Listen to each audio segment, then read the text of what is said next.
আমন্ত্রণ দেশ বাংলায়, সঙ্গে আছে আমি লাবণ্য রহমান। শুরুতেই সংবাদ শিরোনাম। কক্সবাজারে বিভিন্ন হোটেল রেস্টুরেন্টের ময়লার পানি যাচ্ছে সাগরে। পরিবেশের ক্ষতির পাশাপাশি ছোট বড় গর্তের কারণে সৈকতে বাড়ছে ঝুঁকি। এবং পরিকল্পিত বনায়ন করি সবুজ বাংলাদেশ গড়ি প্রতিপাদ্যে গোপালগঞ্জের 7 দিনব্যাপী বৃক্ষ মেলা, সবাইকে গাছ লাগানোর আহ্বান।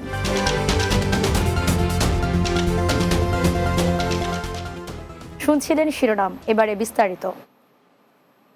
কক্সবাজার সমুদ্র সৈকতের বালিয়াড়ির বুক চিরে বৃষ্টির ঢল এবং হোটেল রেস্টুরেন্টের ময়লাযুক্ত পানি যাচ্ছে সাগরে।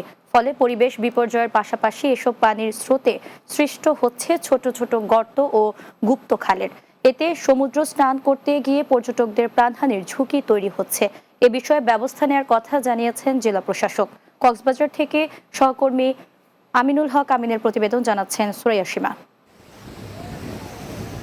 কক্সবাজারের সৈকতের সুগন্ধা ও কলাতলি পয়েন্টের মাঝামাঝি অংশে বালিয়াড়ির বুক চিরে ড্রেন বানিয়ে হোটেল মোটেলের বর্জ্য ফেলা হচ্ছে সাগরে। দুর্গন্ধযুক্ত এসব ময়লা পানিতে ক্ষতিগ্রস্ত হচ্ছে সমুদ্রের পরিবেশ। এছাড়া বর্ষার ঢল আর ময়লাযুক্ত পানি একাকার হয়ে সাগরে মিশে সৃষ্টি করছে গর্ত বা গুপ্ত খালের। সমুদ্রে স্নান করতে নামা পর্যটকদের এসব গর্ত ও গুপ্ত খালের ফাঁদের কারণে প্রায়শই মৃত্যু ঝুঁকিতে পড়তে হয়।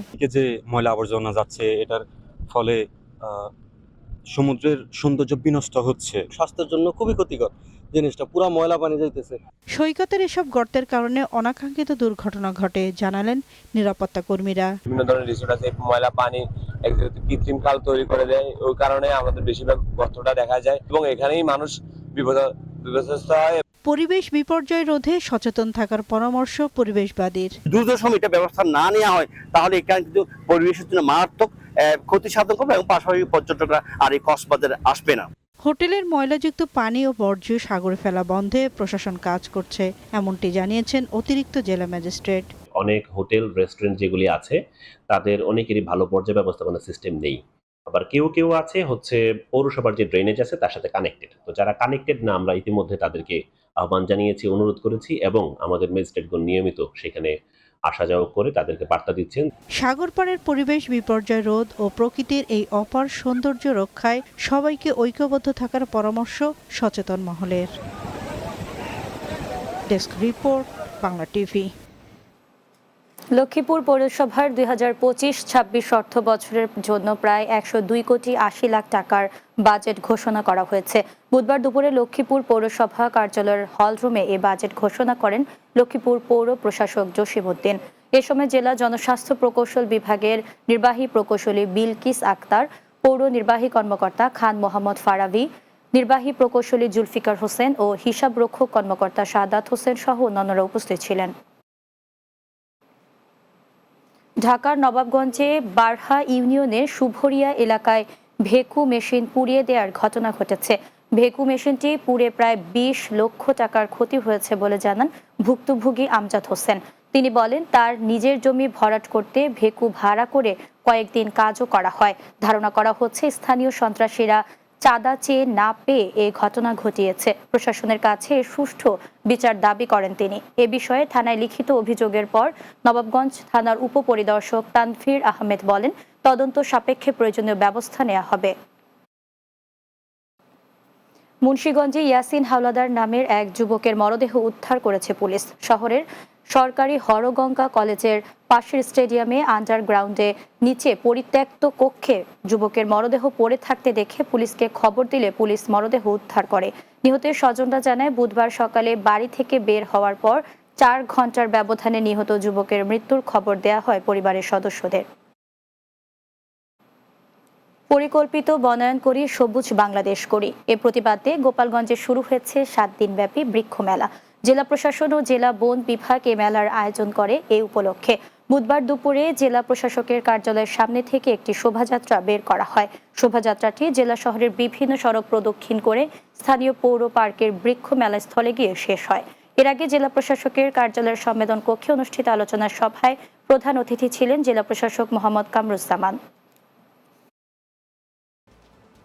দেশ বাংলায় নিচ্ছি বিরতি, ফিরে এসে অন্যান্য সংবাদের সাথে আরও যা থাকছে। জামালপুরে যমুনা নদীর বিভিন্ন পয়েন্টে ভাঙন রোধে ব্যবস্থা নেওয়ার দাবিতে মানববন্ধন। 5 গ্রামের মানুষের বাড়িঘর ও ফসলি জমি রক্ষার দাবি।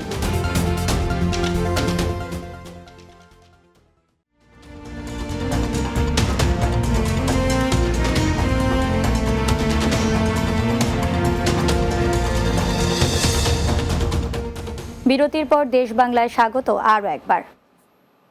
জামালপুরের ইসলামপুর উপজেলার 4 নম্বর সাবধরি ইউনিয়নের কটাপুর বাজার কোদালধোয়া থেকে রাজারপুর রায়ের পাড়া পর্যন্ত যমুনা নদীর দক্ষিণ পয়েন্টে ভাঙন রোধের দাবিতে মানববন্ধন অনুষ্ঠিত হয়েছে। এলাকাবাসীর উদ্যোগে ভাঙন কবলিত কোদালধোয়া ঘাটে মানববন্ধন অনুষ্ঠিত হয়। এ সময় বক্তব্য রাখেন বকুল খান, মাসুদ মাস্টার, রহমান মিয়া, শহীদ মণ্ডল, হামিদুল ইসলাম সহ এলাকাবাসীরা। এ সময় তারা বলেন, সাবধরি ইউনিয়নের কটাপুর, কোদালধোয়া, দক্ষিণ কোদালধোয়া, জিগাতলা, ভাঙবাড়ি সহ 5টি গ্রামের 6টি শিক্ষা প্রতিষ্ঠান, 2টি ঈদগাহ মাঠ, ব্রিজ কালভার্ট সহ 20,000 মানুষের চলাচল, বসতবাড়ি, হাজার হাজার একর ফসলি জমি নদী গর্ভে চলে যায়। তাই নদী ভাঙন রোধে উপজেলা প্রশাসন ও পানি উন্নয়ন বোর্ডের কাছে জরুরি ভিত্তিতে ব্যবস্থা নেওয়ার দাবি জানান তারা। গোপালগঞ্জ বিজ্ঞান ও প্রযুক্তি বিশ্ববিদ্যালয়ে জুলাই আন্দোলনে বিরোধিতাকারী শিক্ষকদের পদোন্নতির প্রতিবাদ ও বিচারের দাবিতে অবস্থান কর্মসূচি পালন করেছে শিক্ষার্থীরা। বিশ্ববিদ্যালয়ের ফ্যাসিবাদ বিরোধ শিক্ষার্থীর ব্যানারে এই কর্মসূচি পালন করা হয়। বুধবার বিশ্ববিদ্যালয় প্রশাসনিক ভবনের সামনে অবস্থান নেন ফ্যাসিবাদ বিরোধ শিক্ষার্থীরা। অবস্থান কর্মসূচি চলাকালে সমাজ বিজ্ঞান বিভাগের শিক্ষার্থী আমিনুল ইসলাম বিদ্যুৎ, সিএসসি বিভাগের শিক্ষার্থী দুর্জয় শুভ ও ফিন্যান্স ও ব্যাংকিং বিভাগের শিক্ষার্থী আজিজুর রহমান সহ অন্যান্যরা বক্তব্য রাখেন। দাবি মানা না হলে আগামীতে কঠোর আন্দোলনের হুঁশিয়ারি দেন তারা। জুলাই আন্দোলনে এসব শিক্ষকরা ওপেন শিক্ষার্থীদেরকে হুমকি দিয়েছেন। তার প্রতিবাদ স্বরূপ আমরা আজকে এখানে এসেছি। প্রশাসনের কাছে যে আকুল আবেদন, আমাদের প্রেক্ষাপট, আমরা আন্দোলন করতে আসলে চাই না, আমরা বিশ্ববিদ্যালয়ে আন্দোলন করতেও আসি নাই। আমরা চাই আপনারা এই পেশি বিরোধী যে একটা ছিল এই চক্রটাকে বিনষ্ট করে দিবেন।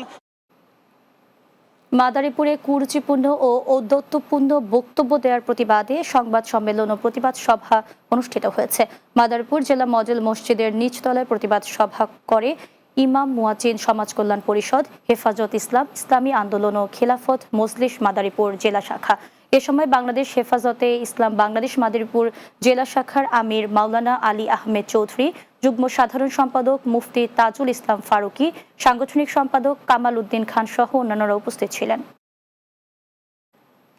নারায়ণগঞ্জে 2,500 বাড়িতে ঢুকে নগদ টাকা ও স্বর্ণালংকার ও নগদ টাকা সহ মালামাল লুট করে নিয়ে গেছে ডাকাত দল।